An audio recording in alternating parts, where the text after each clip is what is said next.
Yes, everything has become political and shouldn't really be. Because, in my view, it's the whole hammer and nail situation. A hammer looking at everything and thinking, this is a nail, this is a nail, this is a nail. There's a bump on the surface of the car. Ha! Whack! Whack! Even it like whack, whack, whack. Oh, look, there's a screw there sticking out a bit. It's not a nail, but it's close enough. Whack! Whack! Whack, whack, whack.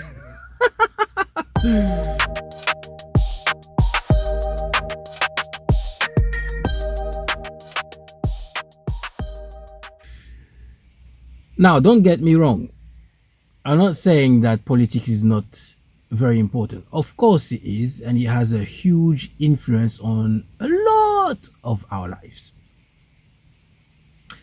However, if you look at the root of the word, the etymology of the word politics, it's rooted in the Greek polis. Polis, which means city or state. So politics is affairs of the state, pertaining to the state or the cities. And we still use this in other words. We talk of a metropolis, which is a large city, metropolis.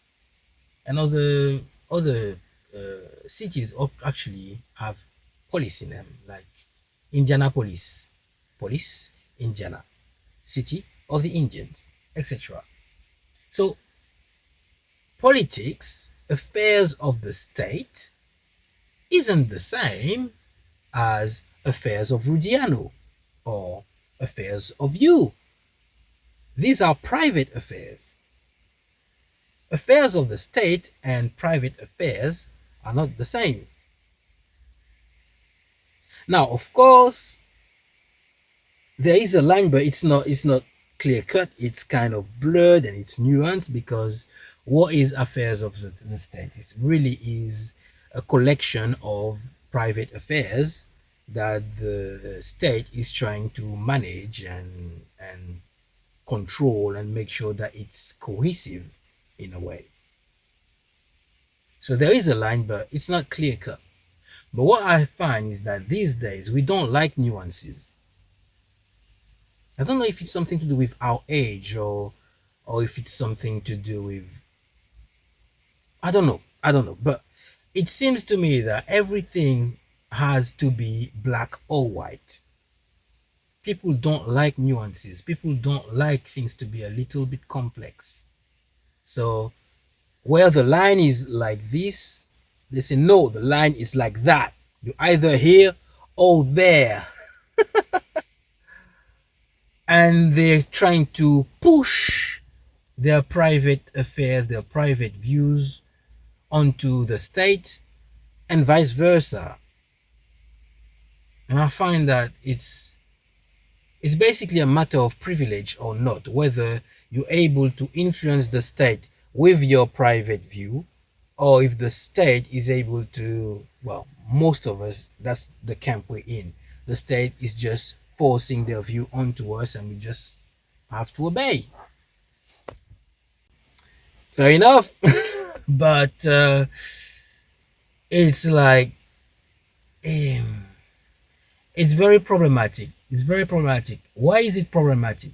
It's because not only it's unfair, because the control of the state really isn't the people at the top. It's the people that are influencing those people at the top, because they've got the power to, because they're privileged enough to. And it doesn't mean that they've got the best interest of society at large at heart. So there's an unfairness about it. There used to be a time where we used to be shy about maybe voicing an opinion that hasn't been fully formed, that probably needs a little more tweaking, a little more reflecting, because otherwise it's gonna be very easily refuted. But nowadays, we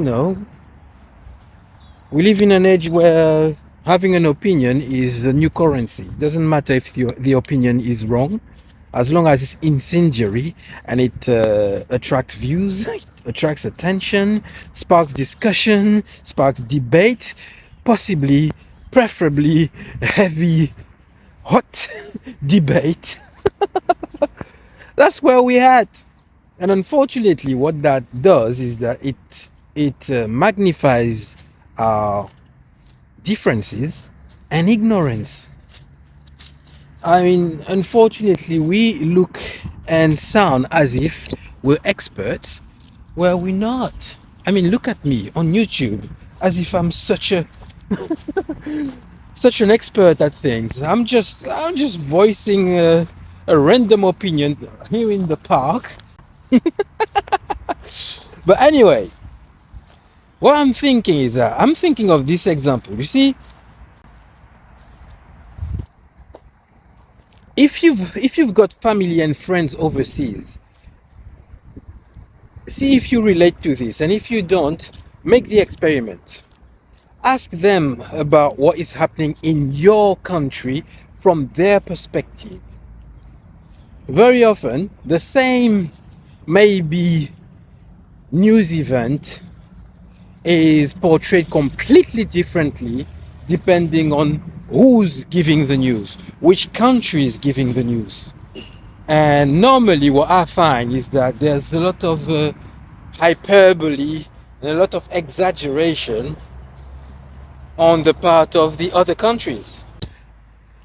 It might be that there's an isolated, unfortunate incident in your country, but then your friends and family overseas are asking you, oh my goodness, what do you think of this major catastrophe that's happening all over the country? Are you okay? And it's like, no, it's fine. It's just down 150 miles over there in that little space there.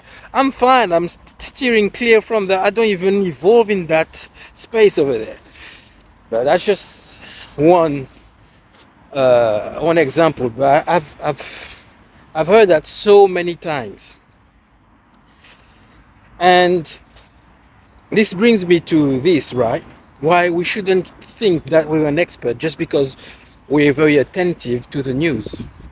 Even if you source your news carefully, this is what I find.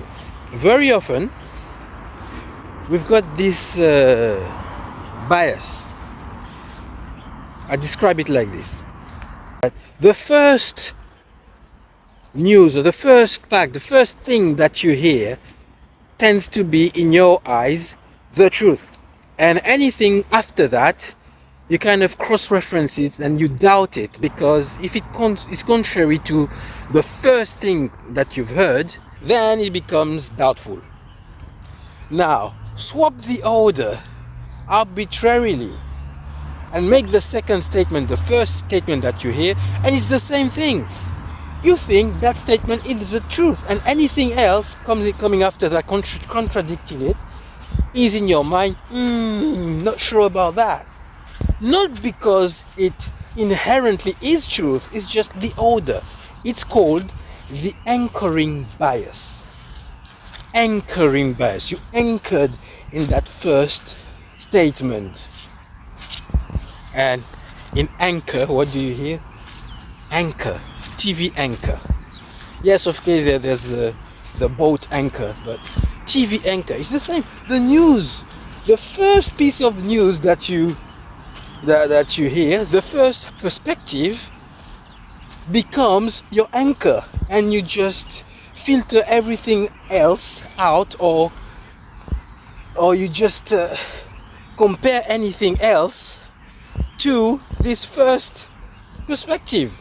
That might be wrong, that might be biased itself. So never be so sure that you've got the objective truth. So unfortunately nowadays we do act as if we've got the objective truth about everything, and we start spewing our perspective, which is fine. I shouldn't say spewing, we voice our opinion, and we think that our opinion is the truth. No, we don't have a monopoly on truth. At best, what it leads to is embarrassment somewhere down the line. At worst, it starts conflicts that are unnecessary. What we need to be doing is try and find happy common ground that we can agree on and start from there. Stop always trying to be right. Oh, that is such a problem. But yeah, why am I talking about all of this? What's the link with politics? Politics being in all our private life now. It's basically something that I've noticed is everything now, you have to be very careful how you phrase anything, because anything could be now construed as a political attack, or political ignorance, or what have you. Everything is now linked to politics. And there's a lot of political things happening right now, which, to be honest, although I'm not into politics, I am forced to watch. I'm like, whoa, that's interesting, that's very interesting. But I will not pretend that I'm an expert at geopolitics. I will not start voicing opinions on which side I'm gonna take. Well, I won't, because I'm a Christian, I'm neutral. I vote for the kingdom upstairs, not this one. This one doesn't really, it does what it can, but it's not it. But anyway, so yeah, it's now in all conversations, and you have to pick a side, and they want you to pick a side. You can't pick a side. The people who have picked a side, more often than not, it's very likely that they've got the wrong perspective. Very likely.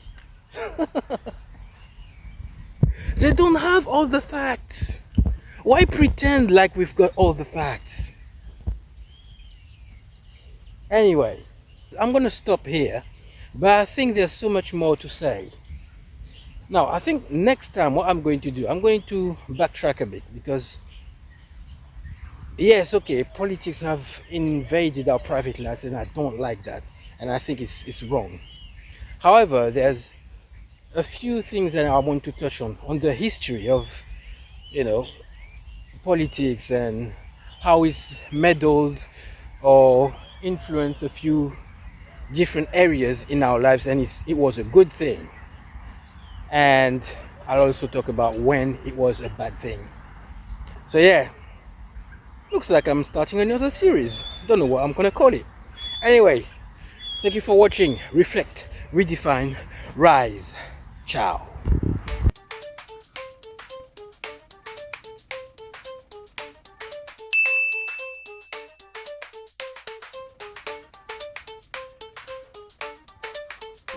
Hello, hi. Okay, that looks like a bye-bye.